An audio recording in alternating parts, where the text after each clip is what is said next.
నమస్తే, welcome to Telugu రాజ్యం. ఇవాళ మనతో పాటు senior political analyst KS Prasad గారు ఉన్నారు. సార్తో మాట్లాడదాం. సార్ నమస్తే. నమస్తే అండి. సార్, మొత్తానికి ఓఎంసీ ఓబులాపురం మైనింగ్ కార్పొరేషన్కి సంబంధించి మొత్తం ఫుల్ రిపోర్ట్ వచ్చింది. గాలి జనార్దన్ రెడ్డి గారికి జైలు శిక్ష విధించారు. అండ్ చేవేళ్ల చెల్లెమ్మ గారు కొన్ని వ్యాఖ్యలు చేశారు. 12.5 ఏళ్ల పాటు మానసిక ఆవేదన అనుభవించాను అండ్ నన్ను ముందు పెట్టుకుని వైఎస్ఆర్ గారికి కీడు తలపెడదామని చూశారు. ఆయన పేరు ప్రతిష్టలు మసకబారుద్దామని చూశారు. ఈ వ్యాఖ్యలు ఎవరిని ఉద్దేశించినవి? ఓవరాల్గా ఓఎంసీకి సంబంధించి ఏం చెప్తారు? నాకు నవ్వాలో ఏడవాలో కూడా అర్థం కావట్లేదు సార్. ఓబులాపురం మైన్స్ ఒప్పందం ఎప్పుడు జరిగింది? 2004లో. అప్పుడు ముఖ్యమంత్రి ఎవరంటే చంద్రబాబు నాయుడు గారు. ఓ సారీ. మీకు ఒక సర్ప్రైజింగ్ ఎలిమెంట్ చెప్తా. ఇదే ఒప్పందానుసారం తర్వాత జరిగిన పనుల్లో ఓబులాపురంకి ఒక కమిటీ వెళ్ళింది, ఫ్యాక్ట్ ఫైండింగ్ కమిటీ.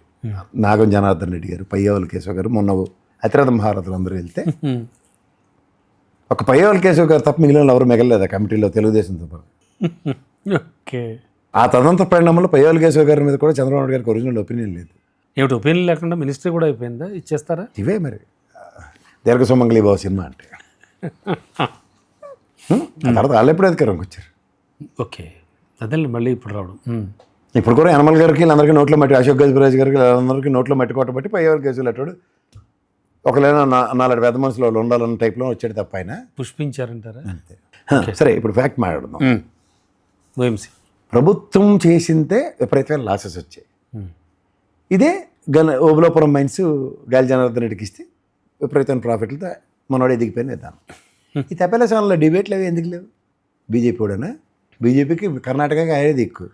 ఓకే, లేకపోతే దిక్కు ఇష్యూ మెయిన్ స్ట్రీమ్ మీడియా వల్ల కాడుకోలేదు, అది కవర్ చేసే దమ్ము కూడా వీళ్ళకి లేదు. బీజేపీతో అన్న దగ్గర వీళ్ళకి ఇప్పుడు కోర్టుకి కొబ్బరికాయ జరిగినట్టు ఇప్పుడు పాకిస్తాన్తో యుద్ధం వచ్చింది. అన్నీ తూచి వీళ్ళకి ఇంకా హ్యాపీ ఇవ్వాల.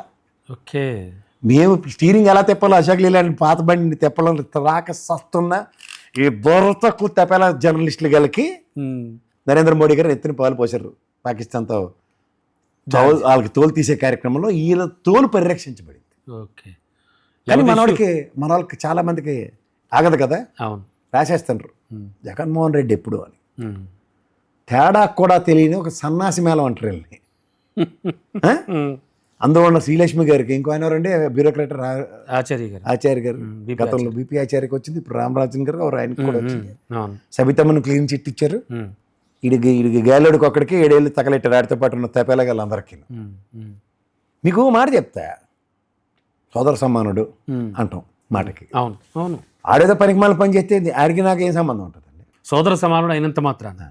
ఇక్కడ మీకు ఒక్కటి గుర్తుంచుకోండి, వీరికి ఇప్పుడు మనోడికి ఎన్ని కేసులు ఉన్నాయి కూడా రాసేసాడు ఇవాళ. మరి చంద్రబాబు నాయుడు గారికి ఎన్ని కేసులు ఉన్నాయి రాసే దమ్ము ఉందా? 54 రోజుల పాటు ఆరోగ్యం బాగోలేదని చెప్పే కదా ఆయన బెయిల్ తీసుకుని బయటకు వచ్చారు. 16 నెలలు జంకలే బాంకలే డాక్టర్ ఉన్నాడు కదా జగన్మోహన్ రెడ్డి. ఎన్ని కేసులు ఉన్నాయి లెక్కలు రాస్తే 38 అని చెప్తున్నాడు. ఇప్పుడున్న ఎలక్షన్ కూడా తేడా ఉంది. వయసుకే ఉందండి. మరి ఆయన నవయువకుడు అంటారు కదా, బస్సులో ఎక్కగలుగుతున్నాడు కదా ఆయన. ఆయనకున్న సామర్థ్యం ఉంది. ఇప్పుడు ఎవరికి లేవని అందరూ వాళ్ళే చెప్తారు, అన్నీ వాళ్ళే చెప్తారు. మనం కూడా అక్కర్లే, నేను కూడా చెప్తాను ఆయన సామర్థ్యం గురించి. చాలా మంది కన్నా ఫిట్గా ఉంటాడు చంద్రబాబు నాయుడు గారు. ఆయనతో పోటీ పడడం కూడా కొన్ని విషయాల్లో, అది ఒప్పుకోవాలి, దట్స్ అ ఫ్యాక్ట్. బట్ ఈయనకి ఏది తెలిసని రాసేస్తున్నాడు. జగన్మోహన్ రెడ్డి విషయంలో ఒక మాట చెప్తా. ఈ కేసు ఓబులాపురం మైన్ కేసు ఒకసారి మాట్లాడుతూ, జగన్మోహన్ రెడ్డికి వేసిన సిబిఐ ఈడీ కేసుల్లో ఫర్ యువర్ ఇన్ఫర్మేషన్ వీళ్ళందరినీ ఇవాళ 12.5 ఏళ్ళ తర్వాత ఆర్తపల్లిని పెట్టి మీకు తూచి మీకు ఏది సంబంధం లేదని బయటకు ఎలా పంపిస్తున్నారో అన్నీ మూసుకొని జగన్మోహన్ రెడ్డి కూడా అలాగే పంపిస్తుంది. ఎందుకంటే what is the discharge petitions? ఆయన కోర్టుకి డిశ్చార్జ్ పిటిషన్స్ ఏమి ఇచ్చారు తెలుసా? సిబిఐ కోర్టుకి, ఈడీ కోర్టుకి. ఈ కేసుకి నాకు ఏం సంబంధం అని నన్ను 16 నెలలు జైల్లో పెట్టారు. నాకు ఏం సంబంధం ఉందని మీరు ఎస్టాబ్లిష్ చేయగలరు? మీరు చేయలేనప్పుడు నన్ను డిశ్చార్జ్ చేయండి అని డిశ్చార్జ్ పిటిషన్ సారాంశం. దీనికి ఈడీ సిబిఐ ఈ రోజుకి కూడా ఈ కేసుతో నీకు సంబంధం ఉందని గల్లా పట్టలేకపోతుంది, ప్రూవ్ చేయడం. ఇప్పుడు గాలి జనార్దన్ రెడ్డి మీద సబ్స్టాన్షియల్ ఎవిడెన్సెస్తో గాలి జనార్దన్ డిశ్చార్జ్ పిటిషన్ వేయలే. The difference between Jaganmohan Reddy and గాలి జనార్దన్ రెడ్డి సిబిఐ కేసులు.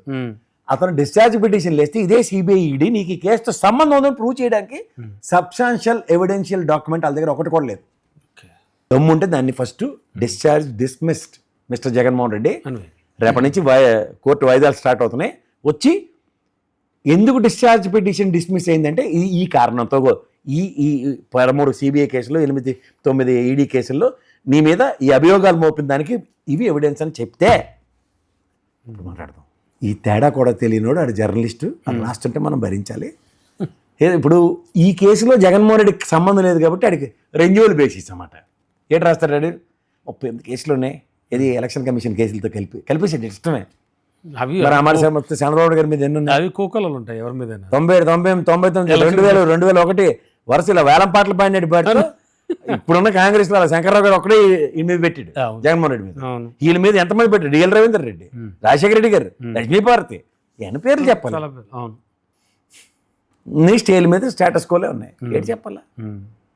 ఈ ఎందుకనే కొన్ని కంపారిజన్స్ చేసినప్పుడు ఇవాళ సబితేంద్ర రెడ్డమ్మ మనోభావాలు, శ్రీలక్ష్మమ్మ మనోభావాలు, ఆయన రఘురామ గారు ఎవరు ఆయన ఇంకో ఐఏఎస్ గారు 12.5 సంవత్సరాలు పడ్డ మానసిక సంఘర్షణ మీరు రాసిన దిక్కుమాల రాతలకి అపాలజీ అని పెడతారా మీరు? అదమ్ముంది అట్లీస్ట్ పెట్టరుగా. ఆబ్వియస్లీ పెట్టాలి కదా సార్. పెట్టాలి. అభియోగాలు మోపిన దానికి వీళ్ళు ఉరిశిక్ష చేస్తారు మీడియా ట్రయల్లో. ఆ శ్రీలక్ష్మి గారు సిఎస్ అవ్వాల్సిన ఆవిడ, you know what's our dimensions and abilities. Topper అండి ఆవిడ, ఐఏఎస్ టాపర్ ఆవిడ, యంగెస్ట్ ఐఏఎస్ క్వాలిఫైడ్ టాపర్ ఆవిడ. ఎంతో క్షోభ అనిపించాల్సి వచ్చింది. తప్పు కదా. ఇప్పుడు నిజంగా ఇప్పుడు బీపీ ఆచార్య ఉన్నాడు, రిటైర్ అయినాడు కూడా ప్రాణాలు తీసేశారు. రెస్పెక్ట్ ఉన్నాయా అంటే చాలా మందికి తెలియక ఇప్పుడు ఇవాళ ఏబి వెంకటేశ్వర మీద ఉన్నాయి అభియోగాలన్నీ వీళ్ళు కాబట్టి రబ్బర్ పెట్టి చేర్పించుకోగలుగుతున్నారు. ఆ పనులు అలా చేయలేక కూర్చున్నారా 5 ఏళ్ళ అధికారంలో? ఆ తేడా గమనించమనండి. Right sir, thank you.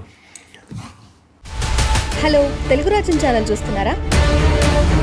సామాజిక రాజకీయ జీవన చిత్రణే తెలుగు రాజ్యం. అతిశయోక్తులు అసత్యాలు ఉండవు. రాజకీయ కోణం కాదు, ప్రజా కోణమే కొలబద్ద. తెలుగు రాజ్యం వీక్షణ మీ ఉత్తమ అభిరుచికి నిదర్శనం.